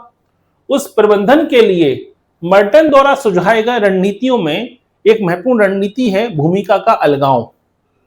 ठीक है, तो इस भूमिका के अलगाव का क्या मतलब है। दिसंबर 2023 में क्वेश्चन पूछा गया। भूमिका को पूरी तरह से त्याग देना, परस्पर विरोधी भूमिकाओं को समय या स्थान के आधार पर अलग अलग रखना, समाज विरोधी व्यवहार करना, अपनी परिस्थितियों को छुपाना। ठीक है, तो भूमिकाओं का अलगाव का क्या मतलब है बताइए। चलिए, सभी लोगों ने सही आंसर दिया है, बहुत अच्छे। देखिए, पहली बात तो भूमिका को त्याग देना कोई मतलब नहीं है, भूमिका त्यागने से कोई फर्क नहीं पड़ने वाला। समाज विरोधी व्यवहार करना, ये तो कोई बात ही नहीं हुई। अपनी परिस्थिति को छुपा लेना, ये संभव नहीं है। सबसे सही तरीका क्या है, सबसे सही तरीका है कि जब परस्पर विरोधी भूमिकाओं का समय आए, या समय और स्थान को क्या कर दीजिए, समय और स्थान के आधार पर अपने आप को अलग अलग कर दीजिए, तो कोई समस्या नहीं है आएगी। समस्या कब आ रही थी कि आपके एक ही समय में आपको कई सारी भूमिकाएं निभानी पड़ रही थी, तो भूमिका संघर्ष पैदा हो रहा था, भूमिका तनाव भी पैदा हो रहा था। लेकिन अगर आपने चीजों को मैनेज कर दिया, ठीक है, आपने समय स्थान के हिसाब से टकराव को रोकने की कोशिश करी, तो आप कहीं ना कहीं बेहतर तरीके से भूमिका का निर्वहन कर पाएंगे। यानी ऑप्शन नंबर बी इसका सही आंसर है। निम्नलिखित में से किस समाजशास्त्री ने सामाजिक संरचना को मुख्य रूप से भूमिकाओं का नेटवर्क माना है। अभी आपने क्वेश्चन देखा था, तो यूजीसी नेट में 2012 में क्वेश्चन आया, और पश्चिम बंगाल में, वेस्ट बंगाल में सेट का पेपर हुआ था 2022 में, उसमें यह क्वेश्चन पूछा गया। तो देखिए, किस समाजशास्त्री ने सामाजिक संरचना को मुख्य रूप से भूमिकाओं का नेटवर्क कहा है, नेटवर्क ऑफ रोल्स कहा है। ठीक है, Radcliffe Brown, SF Nadel, Malinowski, Claude Levi Strauss. बताइए, अभी क्वेश्चन आया भी था, अभी हमने देखा था, नेटवर्क की बात हो रही थी। ठीक है, तो वही भूमिकाओं का नेटवर्क का सिद्धांत किसने दिया है, भूमिकाओं के नेटवर्क की जब बात आती है तो आंसर क्या आएगा, नाडेल। अगला क्वेश्चन, परिस्थितियों से भूमिका का संक्रमण समाज में किस प्रक्रिया को दर्शाता है। परिस्थिति से भूमिका का संक्रमण, सामाजिक गत्यात्मकता को, सामाजिक स्थिरता को, सामाजिक विचलन को, सामाजिक एकीकरण को। ध्यान समझिए, परिस्थिति से भूमिका का संक्रमण, यानी परिस्थिति के बदलने से भूमिका भी बदल जाती है। यानी जितनी तेज गतिमान परिस्थिति होगी, उतनी तेज भूमिका भी बदलेगी। अगर कोई व्यक्ति लगातार अपने 6-6 महीने में जॉब को स्विच करता जाए, ठीक है, प्रोफेशन चेंज करता जाए, तो उसकी भूमिकाएं भी क्या होंगी, उसके हिसाब से तेजी से बदलती जाएगी। एक व्यक्ति मान लीजिए सिलेक्ट हुआ आपके सिपाही की भर्ती में, और सिपाही बन गया, उसकी ट्रेनिंग चली रही थी, अचानक से पीएससी का रिजल्ट भी आ गया, वो डीएसपी बन गया, तो अचानक से ट्रेनिंग को बीच में छोड़ेगा और क्या करेगा, डीएसपी की तैयारी करेगा। 6 महीने बाद यूपीएससी का एग्जाम दिया, आईपीएस अधिकारी बन गया। यानी जैसे जैसे परिस्थिति चेंज होती है, भूमिका भी क्या होती है, उसी हिसाब से बदलती जाती है। तो इसे क्या कहते हैं, इसे कहते हैं आपके सोशल डायनेमिक्स। क्लियर, यानी परिस्थिति के अनुसार भूमिका का चेंजेस होता जाना। किसी आधुनिक समाज में जब एक व्यक्ति डॉक्टर भी है, जाति का सदस्य भी है, क्लब का अध्यक्ष भी है और पिता भी है, इन सभी परिस्थितियों के योग को मर्टन के अनुसार सामूहिक रूप से क्या कहा जाता है। ठीक है, तो छत्तीसगढ़ के सेट में यह क्वेश्चन पूछा गया, यूजीसी नेट में यह क्वेश्चन पूछा गया। अब इस बार यह क्वेश्चन आने की संभावना ज्यादा है, क्योंकि प्रश्न बहुत सामान्य है। किसी आधुनिक समाज में एक व्यक्ति डॉक्टर भी है, एक जाति का सदस्य भी है, क्लब का अध्यक्ष भी है और पिता भी है, तो इस सारी परिस्थितियों के योग को क्या कहा जाता है। परिस्थिति क्रम, भूमिका पुंज, परिस्थिति पुंज या परिस्थिति प्रतिमान। ठीक है, यहां भूमिका की बात नहीं हो रही है। बहुत से लोगों ने भूमिका आंसर लगा दिया है, भूमिका गलत हो जाएगा आपका। यहां भूमिका नहीं है। डॉक्टर एक पद है, भूमिका नहीं है। जाति का सदस्य एक पद है, भूमिका नहीं है। क्लब का अध्यक्ष एक पद है, भूमिका नहीं है। पिता एक पद है, भूमिका नहीं है। ठीक है, यहां बात भूमिका की नहीं हो रही, यहां बात परिस्थिति की हो रही है। तो इसे क्या कहेंगे? परिस्थिति पुंज कहा जाएगा, ना कि भूमिका पुंज। निम्नलिखित में से किस समाजशास्त्री ने परिस्थिति और भूमिका के विश्लेषण में भूमिका खेल, भूमिका ग्रहण और स्व के विकास का सिद्धांत दिया है? ठीक है, तो दिसंबर 2013 में क्वेश्चन पूछा गया और 18 में जो ऑनलाइन पेपर हुआ था एमपीपीएससी में असिस्टेंट प्रोफेसर का, उसमें यह क्वेश्चन पूछा गया था। बताइए, तो निम्नलिखित में से किस समाजशास्त्री ने परिस्थिति और भूमिका के विश्लेषण में रोल प्लेइंग, भूमिका खेल, भूमिका ग्रहण और स्व के विकास का सिद्धांत दिया है? गलत नहीं होना चाहिए। वंदना जी, आंसर गलत है आपका, सॉरी। अच्छा, अभी आपने 25 का आंसर दिया है, कोई दिक्कत नहीं। विक्रम जी, आंसर गलत है आपका। रविंद्र जी, सही आंसर है आपका। तरुण जी, आपका आंसर भी सही है। नेहा जी, आपका आंसर भी सही है। ठीक है, ध्यान से समझिए। समाजीकरण का सिद्धांत पढ़ा था। समाजीकरण के सिद्धांत में मैं और मुझे की अवधारणा पढ़ी है। एक बच्चा कैसे सीखता है, एक बच्चे के सीखने को लेकर 3 बातें करी हैं। किसने? मीड ने।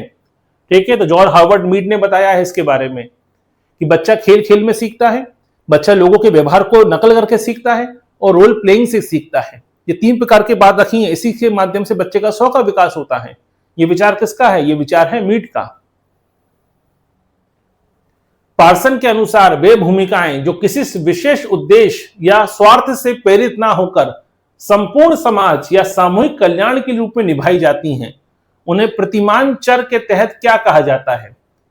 ठीक है, 2015 में क्वेश्चन पूछा गया है कि पैटर्न वेरिएबल में भी हमें क्या होता है, कभी कभी रोल प्ले करना पड़ता है कि हम कौन सी भूमिका निभाएंगे।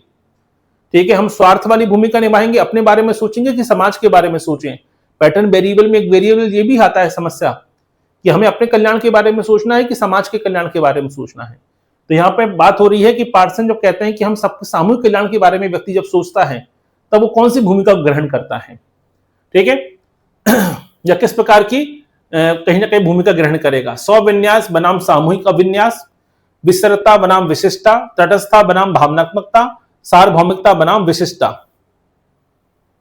बताइए, बड़ा आसान है। देखिए, आपको ऐसी भूमिका चुननी है जो समाज के कल्याण के लिए हो। तो क्या होनी चाहिए? वो होगी कलेक्टिव ओरिएंटेशन। ठीक है, तो पैटर्न वेरिएबल में एक वेरिएबल ऐसा है जहां पे आप डिसाइड करते हैं कि मैं अपने बारे में सोचूं या मैं समुदाय के बारे में सोचूं। ठीक है, क्लियर? मर्टन के अनुसार परिस्थिति प्रतिमान या परिस्थिति संरचना में जब एक व्यक्ति की परिस्थिति समाज के स्थापित मूल्यों के विपरीत हो जाती है तो उसे क्या कहा जाता है? ठीक है, यानी समाज के स्थापित मूल्यों के विपरीत हो जाती है। समाज जो आपसे उम्मीद कर रहा था, समाज जिस समाज से जो एक मान के चलता है कि व्यक्ति का स्टेटस ऐसा है, इसके अकॉर्डिंग व्यक्ति का व्यवहार होना चाहिए या उसकी योग्यता होनी चाहिए, उसकी भूमिका होनी चाहिए, जब मैच नहीं करती है तो इसे क्या कहते हैं? परिस्थिति असंगति, दोषपूर्ण परिस्थिति, गैर परिस्थिति या परिस्थिति विपतन। ठीक है, तो मैंने पहले भी कहा था, ठीक है, कि भाई परिस्थिति असंगति में 2 लोगों के नाम आते हैं, गेरोल्डोस्की का नाम भी आता है और मर्टन का नाम भी आता है। तो इसे भी क्या माना जाएगा? परिस्थिति असंगति। यानी एक व्यक्ति मान लीजिए अधिक ज्यादा योग्य नहीं है लेकिन वो ऊंचे पद पर बैठा हुआ है, तो इसे भी परिस्थिति असंगति का नाम दिया जाएगा। एक व्यक्ति बहुत ऊंचे पद पर, बहुत ज्यादा योग्य है लेकिन उसकी परिस्थिति बहुत नीची है, तो यह भी परिस्थिति असंगत माना जाएगा। अगला क्वेश्चन देखिए, एक परिस्थिति सामाजिक व्यवस्था में एक पद है जो अधिकारों और कर्तव्यों के निश्चित योग से जुड़ा होता है। यह कथन किस समाजशास्त्री का है? तो यूपी पीजीटी में क्वेश्चन आया है, राजस्थान पीसीएस में यह क्वेश्चन पूछा गया है। बताइए, एक परिस्थिति सामाजिक व्यवस्था में एक पद है जो अधिकारों और कर्तव्यों के एक निश्चित योग से जुड़ा होता है। तो ऐसी परिभाषाएं देखिए, 3 से 4 परिभाषाएं आ चुकी हैं। इन 50 अभी तक इतने क्वेश्चन हमने सॉल्व किए हैं। तो जो परिभाषाएं अभी आ रही हैं, जो एग्जाम में आ चुकी हैं, वो तो आपको याद करनी ही पड़ेंगी। और ये परिभाषा किसकी है? ये परिभाषा है रॉल्फ रिटन की। द स्टडी ऑफ मैन में ये परिभाषा स्पष्ट की है। जब कोई व्यक्ति अपनी वर्तमान सामाजिक परिस्थिति और भूमिका को छोड़कर किसी उच्च या भिन्न परिस्थिति को प्राप्त करने की आकांक्षा रखता है और उसी के अनुसार व्यवहार सीखता है, तो इस प्रक्रिया को मर्टन ने क्या कहा है?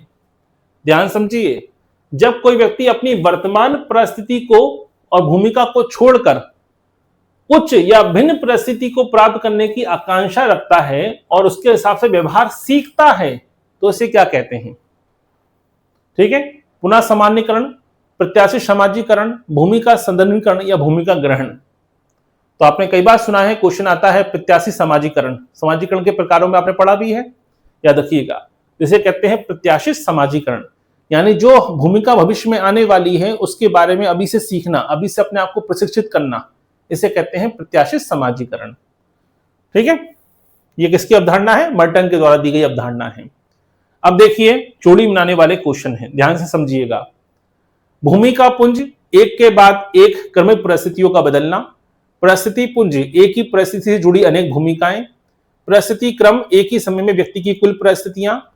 ठीक है, भूमिका तनाव, एक ही परिस्थिति भूमिकाओं में आंतरिक कठिनाई।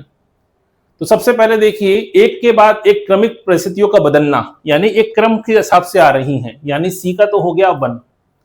भूमिका पुंज, तो एक ही परिस्थिति जुड़ी अनेक भूमिकाएं, एक ही समय में व्यक्ति की कुल परिस्थितियां, एक ही समय में व्यक्ति की कुल परिस्थितियां, इसका मतलब ये हो जाएगा परिस्थिति पुंज, एक ही समय में कुल परिस्थितियां। ठीक है, एक ही बात करेंगे तो क्या होगा? एक ही परिस्थिति से जुड़ी अनेक भूमिकाएं, और डी का हो गया 4, यानी 2 3 1 4, 2 3 1 4। निम्नलिखित में से किस अवधारणा का उपयोग इरविंग गॉफमैन ने यह दर्शाने के लिए किया है कि सामाजिक अंतःक्रिया के दौरान व्यक्ति अपनी वास्तविक भूमिका के प्रति उदासीन या दूरी प्रकट करता है? ठीक है, यूजीसी नेट जून 2019 में यह क्वेश्चन पूछा गया है। वैसे तो ये इरविंग गॉफमैन वाला अगर आप टॉपिक पढ़ते हैं थिंकर में तो पढ़ने को मिलता है, लेकिन यहां पे भूमिका से जोड़कर प्रश्न पूछा गया है। तो ये तो बड़ा सामान्य सा क्वेश्चन है, अभी हम चर्चा कर चुके हैं इससे पहले। इसे क्या कहते हैं? इसे कहते हैं भूमिका दूरी। प्रदत्त परिस्थिति का निर्धारण निम्न में से किस कारक द्वारा नहीं होता है? ठीक है, तो भाई परिस्थिति 2 प्रकार की होती है, अर्जित और प्रदत्त। अब प्रदत्त का मतलब क्या होता है? प्रदत्त का मतलब होता है जिसके लिए आपने कोई प्रयास नहीं किया है, जो आपको जन्मजात मिली हैं, जैसे परिवार की सदस्यता, जैसे जाति, जैसे धर्म, जैसे आपके वर्ण व्यवस्था में आपका स्थान, इसके लिए आपने कोई मेहनत नहीं करी है। जो आपको परिवार का सदस्य होने के चलते या जिस जाति में आप पैदा हुए हैं उसके चलते आपको जो मान सम्मान या परिस्थिति प्राप्त हो जाती है, वो आती है प्रदत्त, वो होती है प्रदत्त। इसके लिए आपने कोई मेहनत नहीं करी है, और जिसके लिए आपने मेहनत करी है, कुशलता हासिल करी है, पढ़ाई लिखाई करी है, उसे कहते हैं अर्जित। तो प्रदत्त परिस्थिति का कारक नहीं है, आयु है, लिंग है, शैक्षणिक योग्यता है और जाति है। बाकी सब पैदाइशी होकर मिल सकती हैं आपके, इसमें आपकी कोई योग्यता नहीं है, लेकिन शैक्षणिक योग्यता के तो लिए आपको हायर एजुकेशन प्राप्त करनी होगी, आपको स्कूल कॉलेज की एजुकेशन प्राप्त करनी होगी, आपको मेहनत करनी होगी। इसलिए प्रदत्त परिस्थिति में शैक्षणिक योग्यता शामिल नहीं होती है। अगला क्वेश्चन, रॉबर्ट के मर्टन के अनुसार भूमिका पुंज के संघर्ष को रोकने के लिए निम्न में से कौन सी संरचनात्मक प्रविधि महत्वपूर्ण है? ठीक है, भूमिका के दायित्वों की परस्पर विरोधी मांगों को पूरी तरह से अनदेखा करना, भूमिका संबंध में शामिल विभिन्न व्यक्तियों की दृश्यता से अलगाव, समाज के सभी मानदंडों को तोड़ देना, भूमिका का केवल आर्थिक मूल्यांकन करना। तो भाई यहाँ पे रॉबर्ट मर्टन कह रहे हैं कि भूमिका जब पुंज की स्थिति पैदा होती है, यानी एक ही परिस्थिति से जुड़ी कई सारी भूमिकाएं आ जाती हैं, तो आप क्या करेंगे? एक तरीका तो यह है कि आप आर्थिक मूल्यांकन करिए, आर्थिक मूल्यांकन की कोई बात ही नहीं होती। दूसरा, मानदंडों को तोड़ देना, ये तो कोई तरीका नहीं हुआ। तीसरा, भूमिका के दायित्वों की परस्पर विरोधी मांगों को पूरी तरह से अनदेखा कर देना, ऐसा नहीं हो सकता। मान लीजिए आपको ऑफिस में मीटिंग भी है और बच्चे के स्कूल में जाना भी है, तो पिता की भूमिका निभा रहे हैं आप, या मान लीजिए बच्चे झगड़ रहे हैं, आप दोनों बच्चों के पिता हैं, तो एक बच्चा कुछ और डिमांड कर रहा है, दूसरा बच्चा कुछ और डिमांड कर रहा है, तो ऐसा तो नहीं हो सकता कि आप क्या कर दें, आप एक बच्चे की बात माने दूसरे को नकार दें। पिता तो आप दोनों के हैं, तो आपको दोनों भूमिका निभानी है। यहाँ पे एक समस्या पैदा हो रही है, तो ऐसा तो हो नहीं सकता कि आप एक की मांग पूरी करें दूसरे को छोड़ दें। बचा क्या? बचा है 20 का तरीका। वो तरीका क्या है? वो तरीका है भूमिका संबंधों में शामिल विभिन्न व्यक्तियों की दृश्यता से अलगाव। ठीक है, कोई ऐसा काम कीजिए कि काम भी हो जाए और आपको पर्दे के सामने आना भी ना पड़े। पर्दे के पीछे से रहते हुए स्पष्ट रूप से अपनी भूमिका को निभा के चले जाइए बिना किसी प्रकार के प्रदर्शन किए हुए। ये एक ऐसा तरीका होता है जिसमें आपने काम कर भी दिया और आपने इसको जाहिर भी नहीं होने दिया। क्लियर? अभिकथन, जाति व्यवस्था में परिस्थिति मुख्य रूप से प्रदत्त होती है। ये तो सही बात है। जाति व्यवस्था कैसी है? अर्जित है क्या? क्या आपने तय किया आप किस जाति में जन्म होगा? नहीं। तो जाति कैसी है? प्रदत्त है। प्रदत्त परिस्थिति व्यक्ति को समाज में उसकी जन्मजात जैविक विरासत और सामाजिक परंपरा के आधार पर प्राप्त होती है। सही बात है। प्रदत्त परिस्थिति कैसी होती है? इससे हमारी योग्यता से कोई मतलब नहीं होता। ये हमारे जैविक तरीके से प्राप्त होती है, ये हमें सामाजिक मान्यताओं से प्राप्त होती है। यानी ऑप्शन नंबर ए इसका सही आंसर है। अगला क्वेश्चन, समाजशास्त्री ईटी विलर के अनुसार किसी व्यक्ति की वह परिस्थिति जो समाज में उसकी समग्र सामाजिक पहचान को सबसे अधिक प्रभावित और निर्धारित करती है क्या कहलाती है? ईटी विलर की बात हो रही है। ईटी हिलर के अनुसार किसी व्यक्ति की वह परिस्थिति जो समाज में उसकी सभी पहचानों को सबसे अधिक प्रभावित करती है, यानी व्यक्ति कई अलग अलग पदों से नाम से अलग अलग नामों से जाना जाता है, लेकिन फिर भी उस व्यक्ति की पहचान क्या है? मुख्य रूप से पहचान, एक पहचान से वो पहचाना जाता है। ठीक है, जैसे मान लीजिए आप रविन्द्रनाथ टैगोर की बात करें तो रविन्द्रनाथ टैगोर कवि भी थे। ठीक है, रविन्द्रनाथ टैगोर दार्शनिक भी हैं। रविन्द्रनाथ टैगोर जो हैं एक कहीं ना कहीं कलाकार भी थे, पेंटिंग भी बनाते थे, चित्रकार भी थे। तो एक दार्शनिक भी हैं, एक स्वतंत्रता संग्रामी भी हैं, क्रांति, ठीक है, और एक आपके लेखक भी हैं, राइटर भी हैं, एक चित्रकार भी हैं। तो उनकी कौन सी भूमिका के रूप में आपको जानते हैं? आप जानते हैं उनको एक साहित्यकार के रूप में, क्योंकि उनकी सबसे मुख्य पहचान एक साहित्यकार के रूप में है। क्लियर? तो यही होती है व्यक्ति की परिस्थिति, जिससे उसकी पहचान होती है, यानी वो स्टेटस जिससे उस दुनिया में उस व्यक्ति को जाना जाता है। इसे कहते हैं की स्टेटस, यानी मुख्य परिस्थिति। ठीक है, भूमिका संघर्ष का सामना करने के लिए जब कोई व्यक्ति अपनी दो परस्पर विरोधी भूमिकाओं में से एक को पूरी तरह से छोड़ देता है तो इस प्रक्रिया को समाजशास्त्रीय भाषा में क्या कहा जाता है? तो भूमिका संघर्ष की स्थिति हो रही है, तो एक भूमिका को क्या कर दिया आपने? छोड़ दिया कि भाई दो काम एक साथ नहीं हो पाएंगे। ठीक है, दो नाव पर एक साथ सवार नहीं हो सकते, एक आध को छोड़ना पड़ेगा।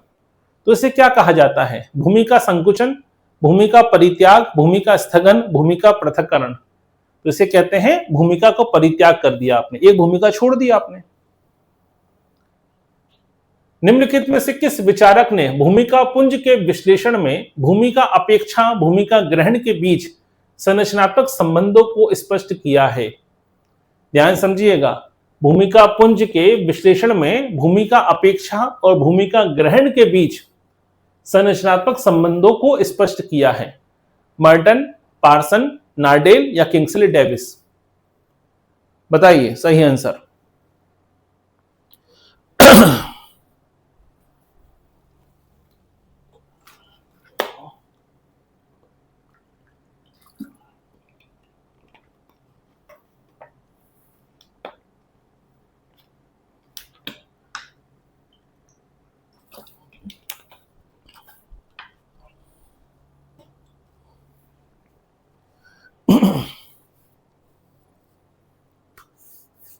हाँ बताइए सभी लोग कहां तक पहुंचे? तो किस विचारक ने भूमिका पुंज के विश्लेषण में भूमिका अपेक्षा और भूमिका ग्रहण के बीच संरचनात्मक संबंधों को स्पष्ट किया है? बड़ा सामान्य सा आंसर है। आंसर क्या है? Robert Merton. कुछ क्वेश्चन बड़े सिंपल होते हैं और कुछ टॉपिक ऐसे हैं जिस टॉपिक से उस व्यक्ति की पहचान हमेशा के लिए जुड़ जाती है। तो रॉल्फ विटन है, मर्टन है, ये वो दो ऐसे विचारक हैं जिस टॉपिक से सबसे ज्यादा जुड़े हुए हैं। अगला क्वेश्चन, एक व्यक्ति जो एक ही समय में एक कॉलेज का प्रचार भी है, एक रोटरी क्लब का मेंबर भी है, एक बैंक का डायरेक्टर भी है, और मर्टन के अनुसार यह स्थिति किसका सटीक उदाहरण है?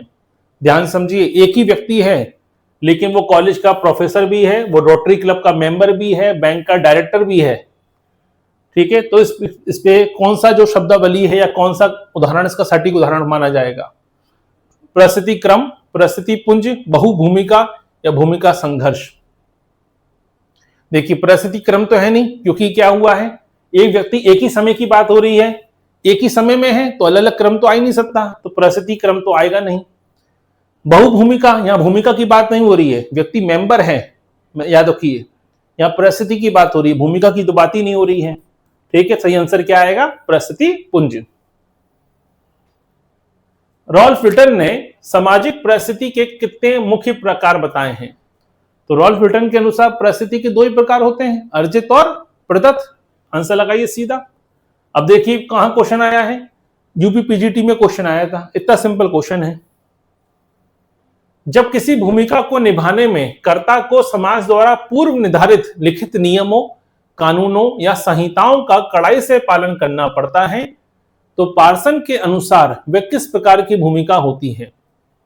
ध्यान समझिएगा, जब किसी भूमिका को निभाने के लिए, यानी कुछ भूमिकाएं ऐसी होती हैं जो अपनी मर्जी से निभाते हैं, आप तय करते हैं कि आप क्या करेंगे।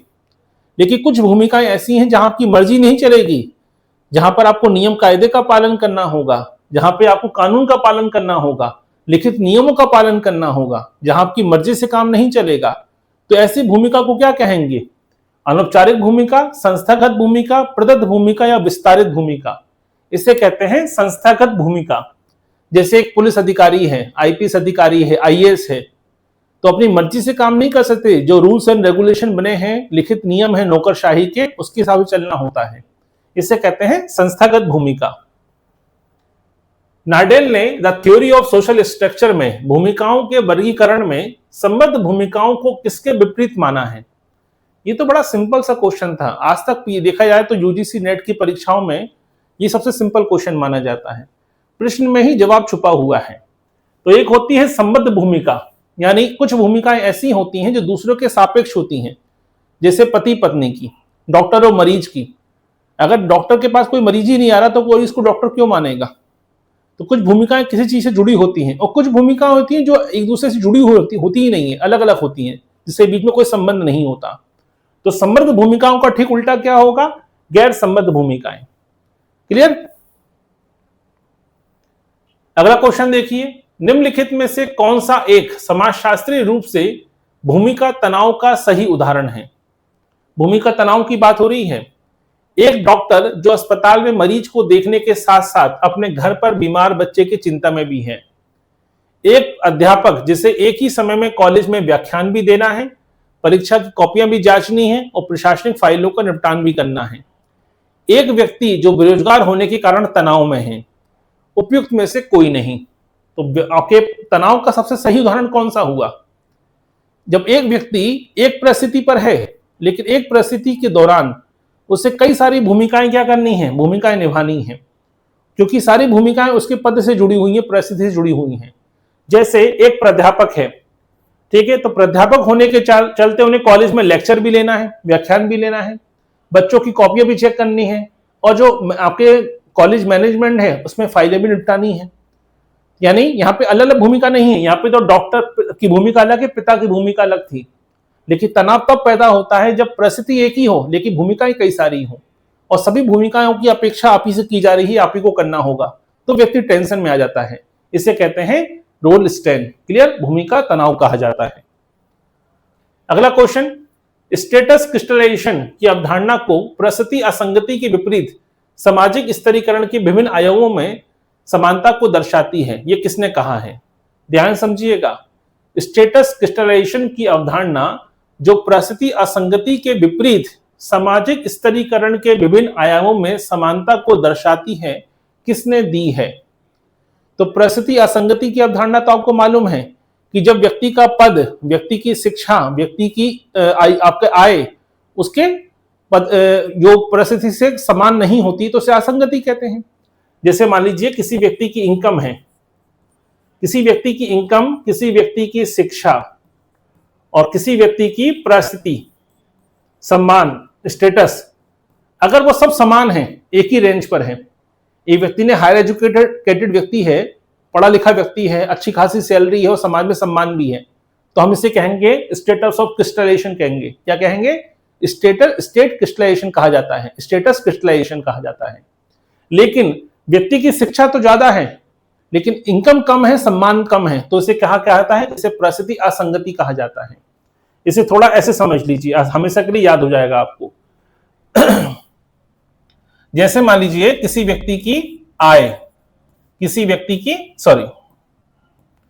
व्यक्ति की शिक्षा एजुकेशन, किसी व्यक्ति की आय और किसी व्यक्ति की सम्मान, ठीक है, या स्टेटस। अगर शिक्षा ऊंची है और शिक्षा के अनुरूप इनकम भी अच्छी खासी है, सम्मान भी अच्छा है, तो इसे क्या नाम दिया जाएगा? स्टेटस क्रिस्टलाइजेशन नाम दिया जाएगा।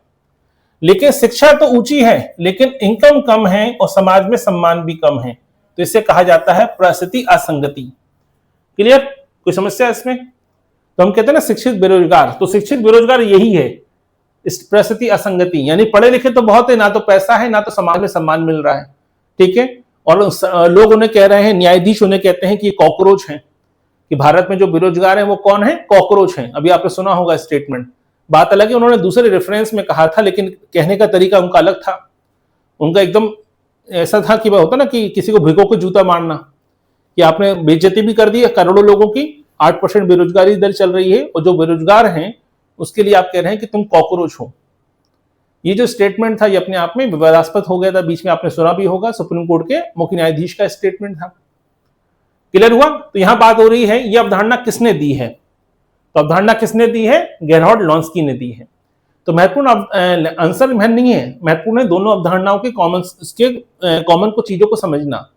मान लीजिए अगला क्वेश्चन ऐसा आ जाए कि स्टेटस क्रिस्टलाइजेशन का क्या तात्पर्य है, तो आपको क्लियर है ना कि भाई तीनों चीज जब समान होती हैं तो इसे स्टेटस क्रिस्टलाइजेशन कहते हैं। जिसमें एक चीज अलग हो और बाकी चीजों से मेल ना हो तो उसे परिस्थिति असंगति कहते हैं। अब तो कॉन्सेप्ट क्लियर है आपका? चलिए आगे बढ़ते हैं। जब कोई व्यक्ति समाज में किसी परिस्थिति पर ना होते हुए भी केवल उस परिस्थिति से जुड़ी उच्च सामाजिक प्रतिष्ठा या सम्मान का लाभ उठाने के लिए कृत्रिम व्यवहार करता है तो उसे क्या कहा जाता है? यानी एक व्यक्ति पद पर नहीं है लेकिन पद पर होने का नाटक कर रहा है, ठीक है, उस परिस्थिति को धारण करने, उसके अधिकारों की बात करने, उसका सम्मान का लाभ उठाने की बात करता है, तो इसे क्या कहा जाएगा? परिस्थिति प्रतीक, छद्म परिस्थिति, परिस्थिति का ढोंग या अर्जित परिस्थिति। यानी परिस्थिति से जुड़ी जो प्रतिष्ठा है, सम्मान है, उसका लाभ उठाने के लिए वो कृत्रिम व्यवहार कर रहा है, लेकिन परिस्थिति पर है नहीं, तो इसे क्या कहा जाएगा? ठीक है, जैसे भारत में शिक्षा मंत्री हैं, तो भारत में अगर पढ़े लिखे लोग भी नहीं जानते भारत का शिक्षा मंत्री कौन है, कि न्यू एजुकेशन पॉलिसी कहां पर चल रही है, एनटीए का एग्जाम पेपर क्यों लीक हो रहा है, ठीक है, एसएससी के पेपर क्यों लीक हो जाते हैं, बिना सर पर के पेपर क्यों हो रहे हैं, ठीक है, सिलेबस के अकॉर्डिंग पेपर क्यों नहीं हो रहा है, किसी को कोई मतलब नहीं है। सीबीएसई की कॉपी कैसे चेक हो रही हैं, लेकिन शिक्षा मंत्री हैं लेकिन पद पर नहीं है, लेकिन वो आपके केवल नाम के शिक्षा मंत्री हैं, तो इसे क्या कहेंगे? इसे कहेंगे परिस्थिति का ढोंग करना। यानी आपके शिक्षा मंत्री, भारत में लोग पढ़े लिखे लोगों को नहीं मालूम होता शिक्षा मंत्री कौन है। एनटीए वाला जब अभी मामला आया कि जब नीट का पेपर लीक हो गया, तब लोगों को मालूम पड़ा अच्छा ये हमारे शिक्षा मंत्री हैं। ना तो वो न्यूज में आते हैं, ना तो प्रेस कॉन्फ्रेंस करते हैं, ना तो कोई वो जानकारी देते हैं न्यू एजुकेशन पॉलिसी कहां तक पहुंची है, उसका क्या फायदा हुआ है, किसी को कुछ नहीं मालूम। क्या बदलाव हो रहे हैं एजुकेशन को लेकर, हमारा क्या रिफॉर्म चल रहे हैं, किसी को कुछ नहीं मालूम। इसका मतलब वो केवल क्या कर रहे हैं? उस पद की प्रतिष्ठा और सम्मान का ढोंग कर रहे हैं, लेकिन पावर में तो है ही नहीं, फैसला कुछ दे ही नहीं पा रहे हैं वो। तो इसे क्या कहेंगे? इसे कहेंगे परिस्थिति ढोंग। चलिए अगला क्वेश्चन, निम्नलिखित में से किस समाजशास्त्री का मत है कि आधुनिक नौकरशाही में व्यक्ति की परिस्थिति पूर्णता उसके द्वारा नियमों के तहत अर्जित की जाती है? ध्यान समझिएगा, किस समाजशास्त्री का मानना है कि आधुनिक नौकरशाही में व्यक्ति की परिस्थिति पूर्णता उसके द्वारा नियमों के तहत अर्जित की जाती है। यानी नौकरशाही में जो पद होता है वो प्रदत्त नहीं हो सकता। आईएएस का बच्चा आईएएस नहीं बनेगा, उसके लिए आपको एग्जाम पास करना ही पड़ेगा, एग्जाम क्लियर करना ही पड़ेगा। क्लियर? इसी को कहते हैं आपकी अर्जित परिस्थिति। अब जब भी बात नौकरशाही की आती है तो ज्यादा सोचना ही नहीं है, नौकरशाही की अवधारणा किसने दी है? ठीक है, मैक्स वेबर। बस खत्म काम। अगला क्वेश्चन, टॉर्केट पार्सन के प्रतिमान चर में प्रदत्त बनाम अर्जित को अन्य किस नाम से जाना जाता है?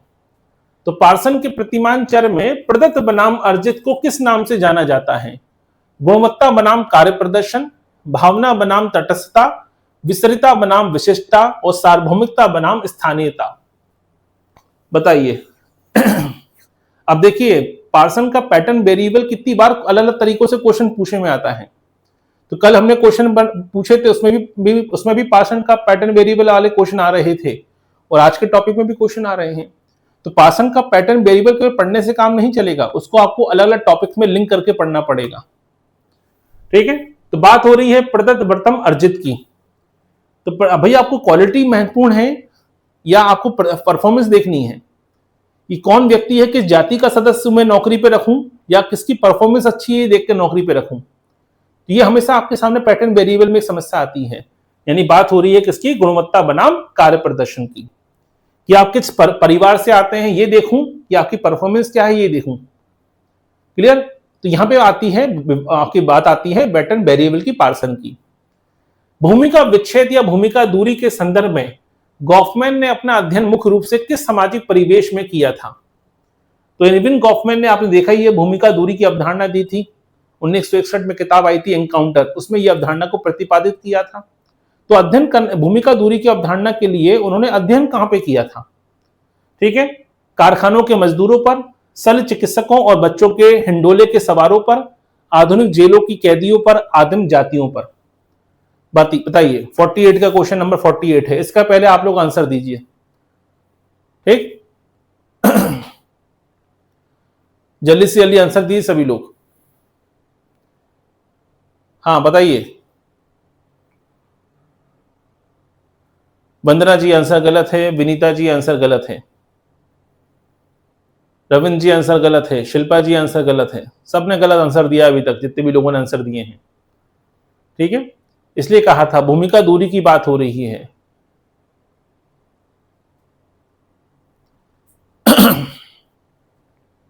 टोटल इंस्टीट्यूशन की बात नहीं हो रही है। टोटल इंस्टीट्यूशन उन्होंने कहां पे अध्ययन किया था? ठीक है, असाइलम में अध्ययन किया था, जेलों में अध्ययन किया था। ठीक है, नेहा गुप्ता जी, आपका आंसर भी गलत है, कारखानों के मजदूरों पे आंसर नहीं किया है। जब आप भूमिका दूरी की अवधारणा पढ़ते हैं तो इरविन गॉफमैन ने दो बातों पर जिक्र किया। इरविन गॉफमैन कहते हैं क्या होता है, जैसे मान लीजिए ऑपरेशन थिएटर में एक डॉक्टर होता है, उस समय बड़ा टेंशन वाला माहौल होता है, एक व्यक्ति के जीवन मरण की बात हो रही है। तो जो डॉक्टर आया ऑपरेशन करने, उसने देखा कि सबके चेहरे पर टेंशन है, तो उस समय उसकी भूमिका क्या है? उसकी भूमिका है अच्छे से ऑपरेशन करना, वो सर्जन है। लेकिन उसने क्या किया, एक मजाक कर दिया, ठीक है, हंसी खेल शुरू कर दिया, थोड़ा सा गाना गुनगुनाने लगा, तो अचानक से अपने आप को टेंशन से अलग कर लिया, उस डॉक्टर के पेशे से अपने आप को अलग कर लिया। इसे कहते हैं भूमिका दूरी। दूसरा है बच्चों के हिंडोले पर, जैसे बच्चों के झूले पर कोई बड़ा व्यक्ति आके बैठ गया।